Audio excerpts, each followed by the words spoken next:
Seja bem-vindo ao canal Disco, Livro e Fé, e no Sintetizando de hoje estarei dando continuidade ao livro Em Busca de Sentido, de Viktor Frankl. Se você não viu o vídeo da primeira parte, seria bom assisti-lo antes. Viktor continua descrevendo suas experiências no cotidiano no campo de concentração de Auschwitz. Certa vez foi organizado um transporte de enfermos para um campo de repouso, e o nome de Viktor estava na lista. Certamente ele e todos os que estavam na lista temeram por suas vidas, pois não acreditavam que era realmente o que parecia ser. Já haviam ocorrido outros transportes assim antes, com o mesmo pretexto, e o final deles foi a câmara de gás. Igual já havia ocorrido também, como mencionei no vídeo da primeira parte, quando falaram que os doentes e incapacitados iriam tomar banho para se juntar a familiares, e acabaram tendo a câmara de gás como destino. Ninguém mais acreditava naquelas pegadinhas. O médico-chefe, que se dava bem com Viktor, o avisou que tinha mexido os pauzinhos para que Viktor pudesse ser riscado da lista, caso desejasse. Mas Viktor decidiu seguir seu destino, ficando com seus companheiros doentes. Quando o transporte partiu, os outros companheiros de Viktor ficaram tristes por ele, pois já imaginavam o que poderia acontecer. Ironicamente, o transporte de enfermos para o campo de repouso verdadeiramente foi para o campo de repouso, e o lugar onde Viktor antes estava passou por um período de fome terrível, a ponto de muitos lá chegarem a praticar o canibalismo. Aqueles que ficaram com pena de Viktor é que sofreram o pior, e Viktor, que pensava que iria morrer, recebeu foi um livramento. Viktor diz que se passa por grande angústia no campo de concentração, pois muitas situações surgiam de forma repentina, onde se tinha que tomar uma decisão quase que imediatamente. Essas decisões poderiam te preservar a vida ou te levar à morte, como no caso que acabei de citar, onde Viktor teve apenas 15 minutos para decidir se riscava o nome da lista ou não. Ele e os outros prisioneiros sempre passavam por esta angústia quando surgia uma mínima oportunidade de fuga do campo de concentração.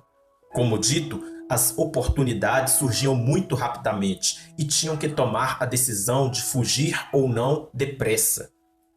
Viktor conta que quando a guerra estava quase no fim, se aproximando o combate, parecia haver a intenção de incendiar o campo com os prisioneiros dentro. Então pensou em fugir com um companheiro, mas no momento em que iria fugir, um carro da Cruz Vermelha Internacional de Genebra entra no campo. Não precisavam mais fugir, estavam a salvos. Viktor diz que a apatia e a irritabilidade são os estados de espírito que mais afetam os prisioneiros, tanto por fatores fisiológicos quanto psicológicos. Os fatores fisiológicos se referem à fome e à falta de repouso. Se na nossa vida normal, de certa liberdade, já conseguimos constatar isso, que quando estamos com fome e quando não conseguimos dormir, ficamos facilmente muito irritados e apáticos.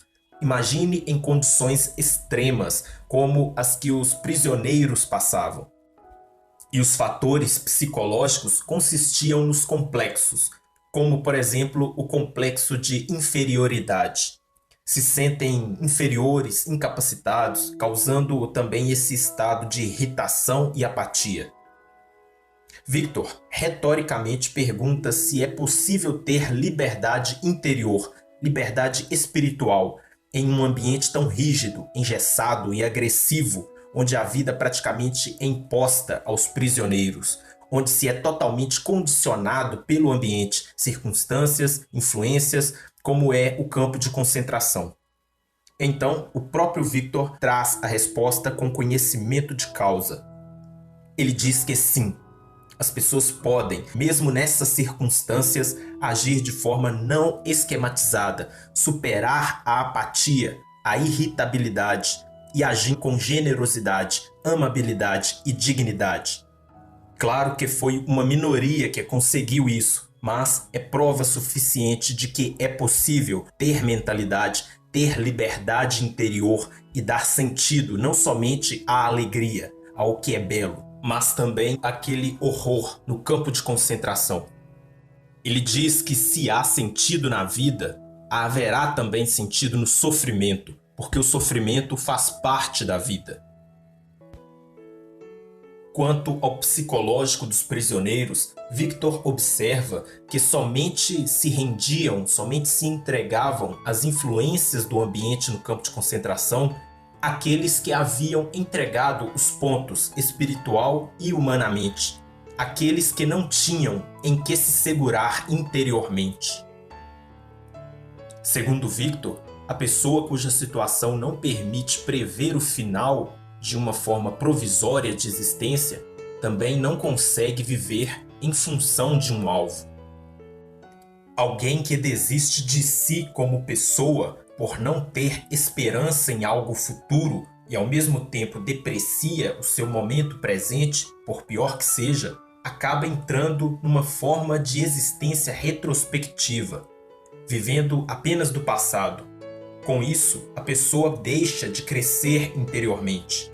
Ao invés de usar o sofrimento presente para mostrar a sua força, reclamam das adversidades, reclamam da vida, desvalorizam a existência. Bem, encerro por aqui, mas estarei dando continuidade ao livro Em Busca de Sentido.